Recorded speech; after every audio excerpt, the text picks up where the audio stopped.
Assalamualaikum warahmatullahi wabarakatuh. Perkenalkan, nama saya Nugra Eka Saputra dengan NIM 15036210037. Nah, di sini dalam mata kuliah strategi media dan pembelajaran, saya akan menganalisis model pembelajaran pada KD membuat gambar konstruksi dengan perangkat lunak. Oke, langsung saja kita mulai ke pembahasan. Yang pertama, di sini ada mata pelajaran yaitu aplik, kemudian materinya adalah gambar konstruksi bangunan sederhana dan kompetensi dasarnya adalah membuat gambar konstruksi dengan perangkat lunak. Nah, isi konten dari materi tersebut adalah membuat layer, yang kedua menentukan skala gambar, yang ketiga menambahkan objek pada gambar.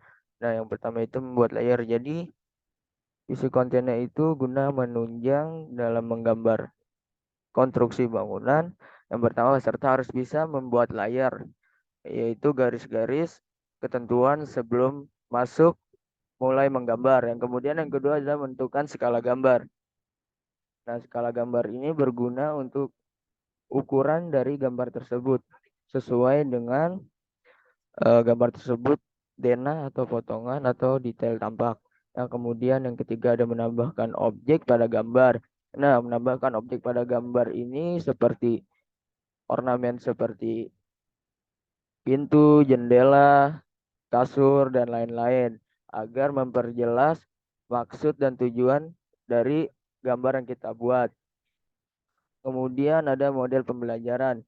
Nah, di model pembelajaran ini saya mengambil project based learning yaitu PJBL. Nah, dalam PJBL ini kenapa saya mengambil model pembelajaran PJBL? Karena dalam mata pelajaran dasar-dasar konstruksi bangunan model pembelajaran PJBL sangat relevan karena menurut Wagner, Slough, dan William tahun 2013, model pembelajaran project based learning dilaporkan mampu melatih keterampilan abad 21 di era globalisasi. Melalui pembelajaran project based learning, peserta didik menggunakan kemampuan berkomunikasi dan keterampilan untuk menyampaikan gagasan atau ide, organisasi, dan manajemen waktu, keterampilan berinquiry, keterampilan self-assessment, dan refleksi partisipasi dalam kelompok serta keterampilan leadership. Menurut Fisher tahun 2010. Nah, jadi dalam mata pelajaran dasar-dasar menggambar konstruksi bangunan, kita ditunjang didukung dengan model pembelajaran project based learning. Karena pembelajaran project based learning sangat relevan dengan KD yang sedang kita bahas. Nah, kemudian metode pembelajarannya. Eh, Dalam model pembelajaran project based learning pada materi gambar konstruksi bangunan bisa diterapkan dengan metode praktik. Karena metode praktik ini yang paling relevan dengan materi pembelajaran dan juga memberi kesempatan kepada peserta didik untuk mendapatkan pengalaman langsung. Pengalaman mendorong peserta didik untuk merefleksi atau melihat kembali pengalaman-pengalaman yang dialami. Penggunaan metode praktik langsung pada mata pelajaran prakarya. Nah, ini adalah analisisnya atau uji cobanya. Metode praktik diuji coba pada pelajaran prakarya.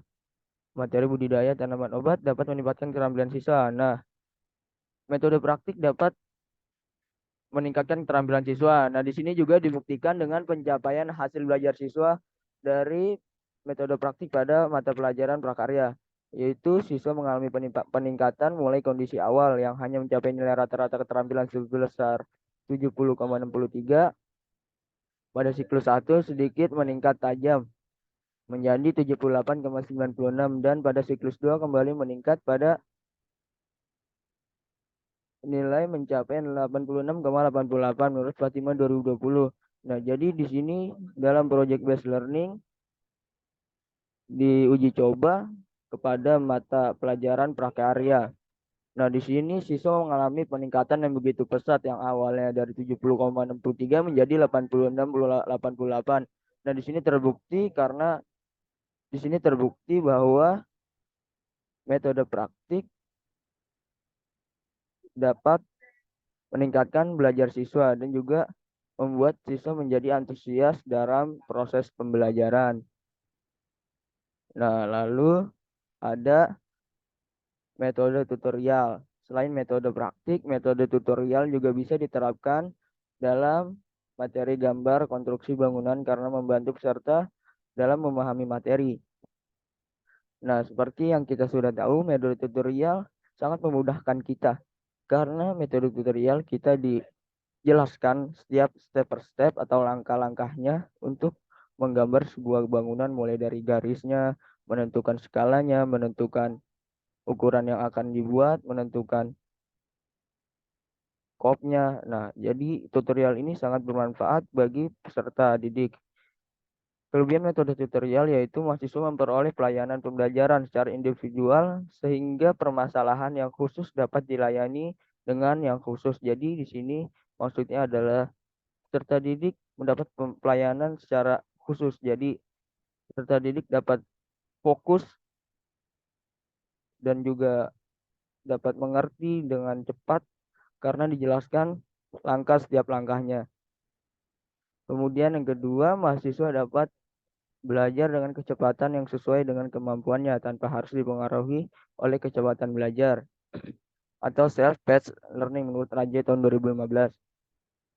Nah, di sini juga yang kedua kelebihan adalah mahasiswa dapat belajar dan kecepatan artinya siswa dapat mengikuti si pemateri atau si tutor untuk mengikuti langkah-langkahnya untuk mencapai tujuan pembelajaran yang ingin dicapai tanpa harus ketinggalan pelajaran. Nah, kesimpulannya, jadi dalam KD membuat gambar konstruksi dengan perangkat lunak, model pembelajaran PJBL sangat relevan untuk menunjang pembelajaran guna mencapai tujuan pembelajaran dan juga didukung dengan metode praktik dan tutorial yang dapat memudahkan serta dalam memahami materi pembelajaran. Nah, jadi di sini tuh untuk KD menggambar konstruksi bangunan menggunakan perangkat lunak, khususnya AutoCAD, siswa dapat menggunakan model pembelajaran PJBL. Kenapa menggunakan PJBL? Karena PJBL ya sangat relevan dengan KD yang sedang kita bahas. Karena didukung dengan metode praktik dan juga tutorial. Jadi metode praktik itu siswa langsung bersentuhan dengan alat, dengan komputer, dan juga ditunjang juga dengan metode tutorial. Siswa juga dapat langsung mengeksekusi sesuai dengan langkah-langkah yang sudah diberikan oleh si pemateri atau tutor. Nah, itulah model pembelajaran dan metode dalam KD menggambar konstruksi bangunan dengan perangkat lunak. Sekian dari presentasi dari saya. Wassalamualaikum warahmatullahi wabarakatuh.